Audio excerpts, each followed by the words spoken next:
The ticket price. This does not shock me at all. What did I say earlier? The WNBA was about to F around and find out, and these rival teams were going to be in a lot of trouble. Well, they're finding out. The lights in the stadium went down. The roar of the crowd reached a deafening crescendo, and the WNBA felt as though it was finally breaking through the clouds. For years, the league had fought for national attention, packing arenas for a truly seismic cultural shift, and then almost overnight, it seemed to explode into the national consciousness.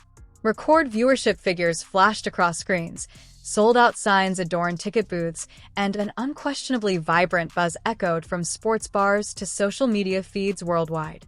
It was a moment of triumph, a testament to the growing interest in women's basketball.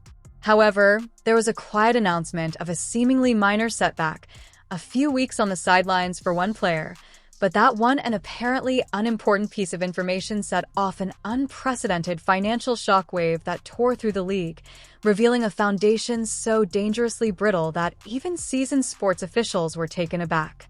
Was the WNBA's recent meteoric rise a reflection of broad, sustainable expansion, or was it just a fantastic structure created on the basis of one unquestionable superstar's unique, magnetic talent? The league's very survival may depend on the answer provided by a sudden, devastating collapse of market demand, forcing an awkward reckoning with a truth that few dared to face. The Caitlin Clark effect has been a net positive for the WNBA and all of its teams, but the star guard expected to miss a minimum of 2 weeks. The league will see the flip side of her impact, and there are already initial data points. This is front office sports, no conspiracies, no BS from them. Statistical data. The WNBA and all of its clubs have benefited overall from Caitlin Clark's influence, but the league will witness the reverse of her impact, as the star guard is anticipated to miss at least 2 weeks, and preliminary data points have already been released. This is front office sports. There are no plots or bullshit from them. Statistical information. Well, now might be the time to hit the panic button. 48 hours after news hits that Caitlin Clark is injured and she'll be missing 2 weeks, the market has responded, and the market has told the WNBA, we don't want this. We want her, but we don't want this. Prior to the rumors of her absence starting, the WNBA was experiencing an almost unreal surge in popularity. Every Indiana Fever game had become a highly sought-after commodity, with tickets costing up to $80 to enter and prime seats fetching significantly more. The excitement was a palpable, almost electric force that caused rival teams and astute venue operators to make huge, high-stakes wagers.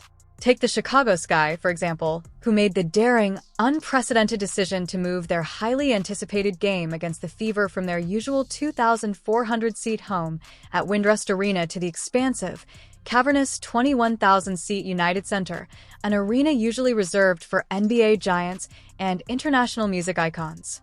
This wasn't a small logistical change. Rather, it was a colossal wager. A clear, unequivocal declaration that one player and one player alone possessed the star power, the undeniable drawing capability to fill a venue of. Given tremendous scale, the league and many people in its ecosystem were depending on her unmatched capacity to transport large numbers of people. Chicago Sky can't sell out their own 9,000-something seat arena like it is. They couldn't when they were kind of decent. They're a dumpster fire now, and now that Caitlin Clark is injured, the ticket prices for the Fever and Sky game just plummeted to Hades. However, when the news broke, the whisper turned into a roar.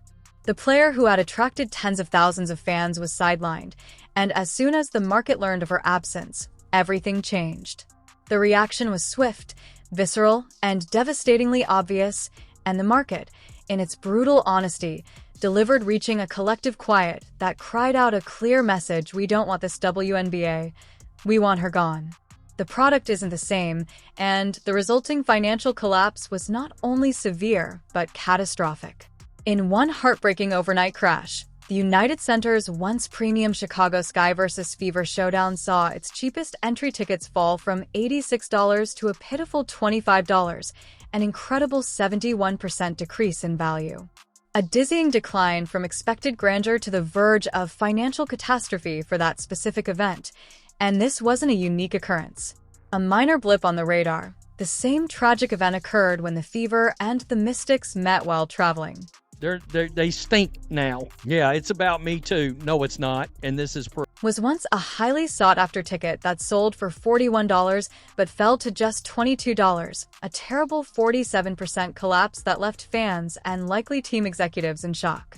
When taking into account 5 major Fever games over 2 weeks, the average ticket price, which had risen to an astounding $137, fell to just $80 following the injury announcement, highlighting the severity of the market's reaction.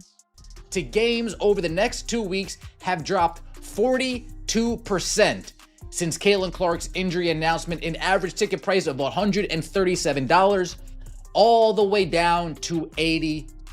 They're stinking now. Yes, it's about me too, but it's not. And this demonstrates that these weren't merely sporadic hiccups or declines in customer interest.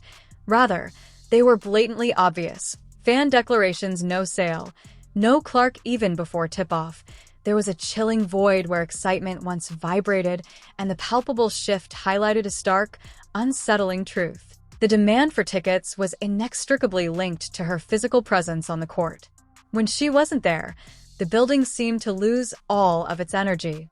The widely expressed excitement that had been portrayed as a proof of the league's much-heralded rise in popularity was actually dangerously and precariously concentrated around a single, irreplaceable talent. People are selling their tickets, definitely can't get face value, so what do? They just continue to lower and lower and lower and lower and lower the price. This isn't all resellers, folks. Hate to break it to you. A majority of these are everyday normal people. A majority of these are everyday normal people who watch Caitlin Clark in Iowa, watch her in her first year in Indiana, said, man, I want to watch that. I want to go to those games. I want to experience that. They won't be able to experience it. Time to sell. This was a harsh, ruthless revelation of the WNBA's deeply ingrained structural flaws, not just the regrettable inconvenience of a star player being sidelined. The ruthless and harsh statistics offered unquestionable statistical support for what many people had long assumed and what some had possibly secretly said. Caitlin Clark was more than just a player. She was the one unquestionable force propelling the WNBA as a whole. It appeared that everyone else was only riding along for the ride, hoping to enjoy her reflected light and the league's recent surge in popularity. Fascinating stadia that are packed the WNBA became glaringly obvious to have a lack of a deep bench of equally marketable stars and a wide array of captivating personalities capable of sustaining the feverish demand when their primary draw was absent. This moment revealed a harsh and inconvenient truth about how much of that hard-won momentum hinged on one extraordinary individual. The social media wildfire that had swept across platforms and the rising ticket prices had all been loudly proclaimed as the dawn of a new era, a sign of widespread sustainable appeal. I mean, it's more statistical proof, data, to confirm exactly what we've been saying, that Caitlin Clark is driving this whole ship, this whole bus. She's driving it. Everybody else, get in the back. Get in the back. The issue wasn't just about individual games. It was about the league's entire economic ecosystem, including the league's marquee matchups, the eagerly awaited rivalries that had been positioned as symbols of growth and burgeoning popularity. This forced a harsh reality check that was impossible to ignore. If her brief absence could cause such a devastating widespread collapse in demand, what did that say about the fundamental strength of the league's very foundation? Deeply troubling questions were raised about the league's long-term viability and its ability to withstand the inevitable challenges that arise in professional. The WNBA's gamble on Clark's unique drawing power was exposed in real time, not only through ticket metrics, but also through a chilling lack of energy and a noticeable drop in the overall atmosphere that even the most casual observer could feel. Sports versus Indiana Fever. the very embodiment of the WNBA's new wave of excitement, saw their intrinsic value evaporate in her absence. The grand vision of packed houses and electric atmospheres for these showcase events dissolved into a haunting image of thousands of empty seats. Because of habit or team loyalty, the WNBA's numbers screamed at Clark's absence, indicating a full-blown crisis that threatened to pull the league back from the edge of mainstream acceptance. Without her, the idea of a rising tide lifting all boats sank, leaving many teams struggling to stay afloat. The marquee matchup in the WNBA, like it or love it, rivalry or not, Chicago Sky, Indiana Fever, Angel Reese, Caitlin Clark, that is the marquee matchup in the WNBA, and those tickets are crashing just as well. From $86 48 hours ago to $25. And by the time June 7th rolls around, it might cost you a bag of Skittles and some Lay's potato chips to get in there. When Caitlin Clark abruptly left the scene, the attention abruptly and harshly shifted to Angel Reese. For many, she was the logical candidate to take on the burden of public interest since she was undeniably charismatic. She was in many ways ubiquitous in the media, always in the spotlight, and never afraid to highlight her impact. She even famously claimed that fans tuned in specifically for her, a bold statement that highlighted her perceived status as a standalone draw. The league, desperate for another face to carry the surge of public interest, watched closely, waiting to see if her enormous personal brand and undeniable celebrity could truly translate into the kind of widespread ticket sales and media attention Clark had generated. And we have plenty of evidence that proves Angel Reese is not qualified to carry the league. However, this is where the numbers began to tell a very different, much more uncomfortable story, a narrative that stood in stark contrast to the media hype that was prevalent at the time. When Clark was off the court, all the pressure and expectations were placed on Reese to demonstrate that she was equally as attractive and capable of commanding the same level of market excitement.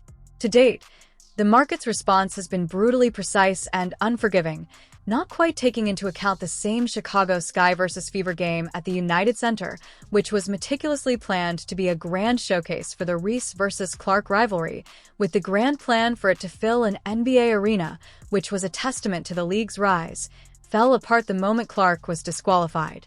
The demand for tickets fell, the excitement died, and the enormous arena felt suddenly too big for the event. This wasn't just about one game. Even other high-profile matchups saw a sharp decline in fan engagement, as evidenced by the price drops and lack of enthusiasm that rippled outwards, suggesting a deeper trend. For example, the ticket prices for the Mystics vs. Fever game in Baltimore saw a 47% drop from $41 to $22, indicating a significantly different level of fan engagement then. The games of Clark, the excitement surrounding Reese just wasn't converting into the same kind of crazy ticket buying activity, even in areas where her name was unquestionably part of the narrative and her presence should have supposedly sparked interest. The get-in tickets for the Fever's rivalry game against the Chicago Sky on June 7th are down 71% from $86 to $25. Additionally, there was the awkward silence. Although Reese was well known for talking about her own support and the enormous amount of attention she receives from the public, she made remarkably little remarks regarding following Clark's injury. There was an abrupt and unquestionable absence of demand, which caused both league insiders and fans to come to their own uncomfortable conclusions. In any case, the situation put Reese in a very challenging position. She was a legitimate headline maker and a celebrity in her own right, but the expectations for her to pick up the slack and carry the league's financial weight alone were extremely high. However, the data made it clear that she couldn't do it alone. The discrepancy between her unmistakable celebrity and her proven ability to sell tickets to the same extent as Clark became painfully apparent, causing a rift in the narrative that both the league and Reese herself would have to deal with. These prices are going to continue to drop. Wednesday's Fever game versus the Mystics at CFG Bank Arena in Baltimore has a get-in price of $22. You may wonder what Angel Reese accomplished in college.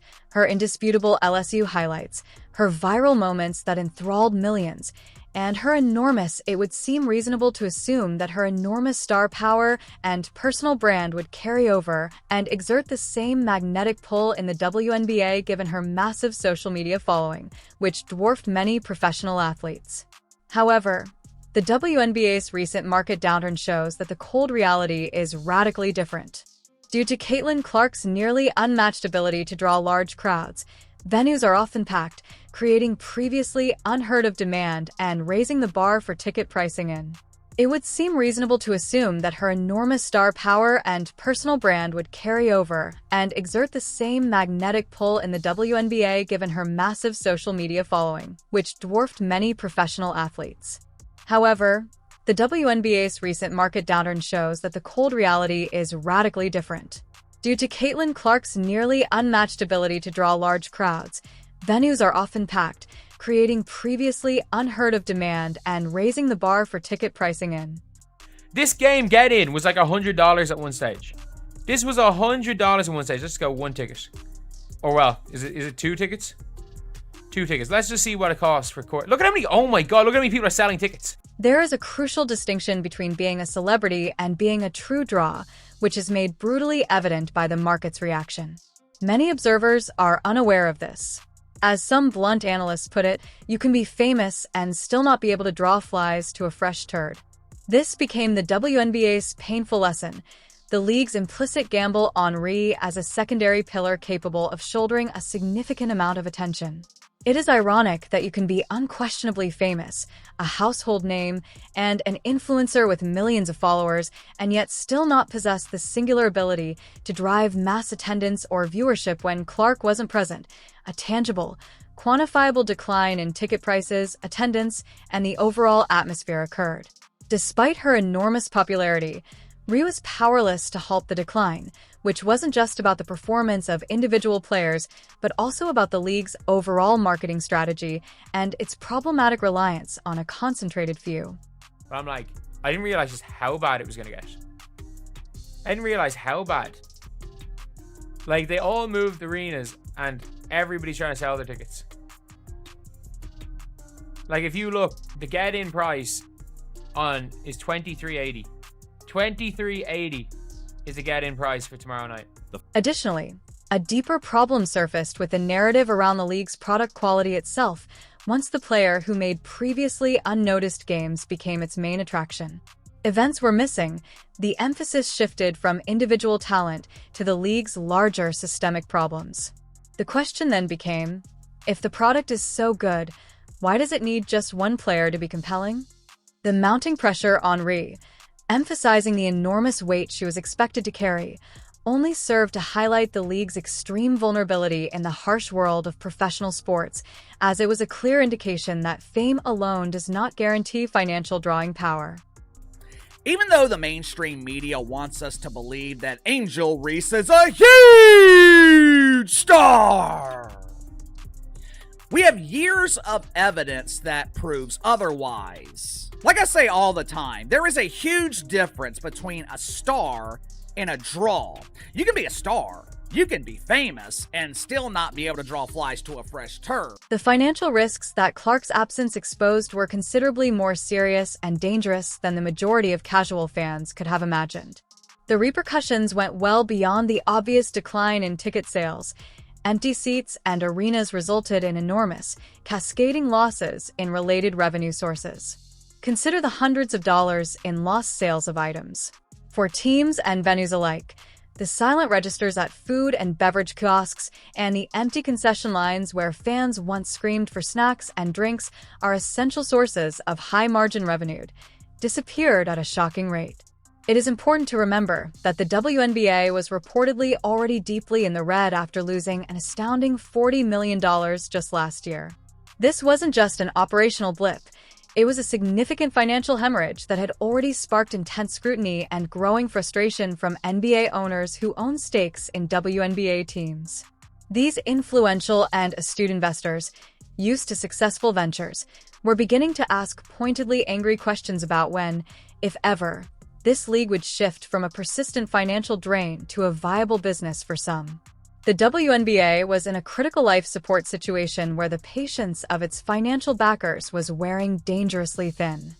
Angel Reese and the WNBA have been using race to bring awareness to an incredibly bad product. Once you remove Caitlin Clark from the equation, there's no reason for people to watch this league, which is why people haven't been watching Angel Reese throughout her career.